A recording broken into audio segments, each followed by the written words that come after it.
আসসালামু আলাইকুম প্রিয় ভাইয়েরা, আশা করি সকলে ভালো আছেন। আলহামদুলিল্লাহ আমিও ভালো আছি। তো আমাদের গাজীপুরে চলতেছে কি গুড়ার মাংস বিক্রি। তো অবশ্য আমার সামনে দেখতেছেন এটা গুড়ার গোশ, খুব সস্তায় গুড়ার গোশ পাওয়া যায় এখন আমাদের গাজীপুরে। মানুষ সমানে খাইতেছে গুড়ার গোশ। আমি না খাইতাম লিগে আমিও মনে করেন কিনালছি গুড়ার গোস্ত। এখন অনেক বিষয়, অনেক কথাবার্তা, অনেক সমালোচনা করতেছে। এই যে গোশটা এটা হারাম না হালাল, হালাল হইলেও কতটুক হালাল, হারাম হইলেও কতটুক হালাল হারাম, এটা নিয়ে কেউ কোনো মাথা ব্যথা নাই। মাথা ব্যথা একটাই, তারা একটাই ভাইছে যে আঙ্গর নবীজি কইছে গুড়ার গোশ খাওয়ার লাগিয়া। অনেক আলেমরা ফতোয়া দিতেছে যে গুড়ার গোশ খাওয়া যাইব। ভাই গুড়ার গোশ খাওয়া যাইব কোন হানে কইছে? যুদ্ধের ময়দানে। যুদ্ধের ময়দানে ক্ষুধা লাগলে কিংবা এনার্জি বাড়ানোর লাগিয়া গুড়ার গোশ খাওয়ার লাগিয়া। আবার কোন হাদিসে দেখা গেছে, যদিও আমি হাদিস বিশেষজ্ঞ না, হাদিস পড়ছি না, যতটুকু আলেম ওলামার কাছে শুনছি ততটুকুই কইতাছি। অনেক হাদিসে আছে যে মরুভূমিতে কেউ আটকা পড়লে তখন মৃত গরুর থেকে গোশত খাওয়া যায়। মৃত গরুর গোশত খাওয়া যাইব, গরু পচেছে এখান তো গোশত খাওয়া যাইব। তো এখন ওইটা তো আমরা কি কেউ মৃত গরুর গোশত খাই না। মৃত গরুর আলাপ বাদ দেই, যেমন অনেক হিন্দু বাড়িতে আছে মুরগি বলি দেয়, পাটা বলি দেয়। আমরা মুরগি বলি বা পাটা বলি এসব গোশত তো আমরা খাই না। এলিগা এটা হারাম, বলি দেওয়া গোশতটা হারাম, এটা আমরা খাই না। এর লেগে এটা জায়েজ না।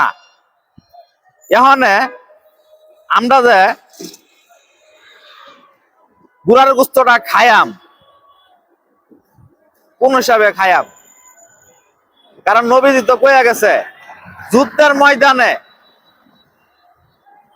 ময়দানে গুড়ার গোশ খাওয়া যাইব।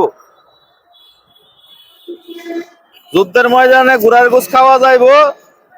মরুভূমির মধ্যে কেউ আটকা পড়লে তখন মৃত গরু থেকে গোশত খাওয়া যাইব। তাছাড়া অন্য কিছু খাওয়া যাইব না।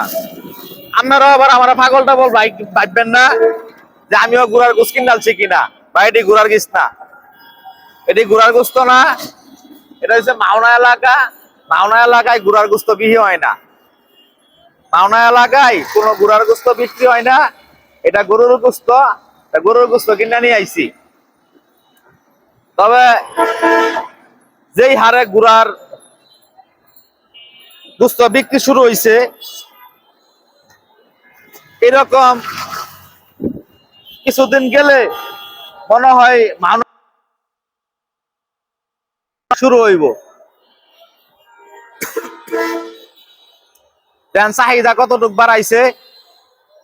আগে গাজীপুরে, এটা কোন জায়গাটা জানি, গাজীপুরের ওই সাইডে, ঢাকার সাইডে গুড়ার গোশত বিক্রি হয়। প্রথম দেখছি 250 টাকা কেজি। এখন গুড়ার গোশত কেজি আইসা পড়ছে কতর মাঝে? 350 টাকার মাঝে। মানে এটা চাহিদা বাড়তেছে। মানে বেশ কিছুদিন পরে হয়তো বা মাওনার দিকে আয়া পড়বো গুড়ার গোশত। আয়া পড়লে তখন দেখা গেছে এদিকে মানুষরা খাওয়া শুরু করব। তো আমরা চাই না গুড়ার গোশত খাইবার লাগিয়া গুড়াইয়ের দিকে না কেউ বেচুক, এটাও চাই না। যেই হানে গুড়ার গোশত বিক্রি করতেছে এই হানো জোরে দাবি জানাইতাছি, ওই জায়গারও জোরে দাবি জানাইতাছি গুড়ার গোশত বিক্রি হইব। আমাদের জন্য হালাল হইতেছে গরুর গোশত, মুরগির গোশত, খাসির গোশত। আমরা এইসব গোশতই খামু, গুড়ার গোশত খামু না। আপনারা প্রতিবাদ করেন যে গুড়ার গোশত বন্ধ হোক, গুড়ার গোশত বিক্রি বন্ধ করা হোক, এটা প্রতিবাদ করেন আপনারা। আল্লাহ হাফেজ।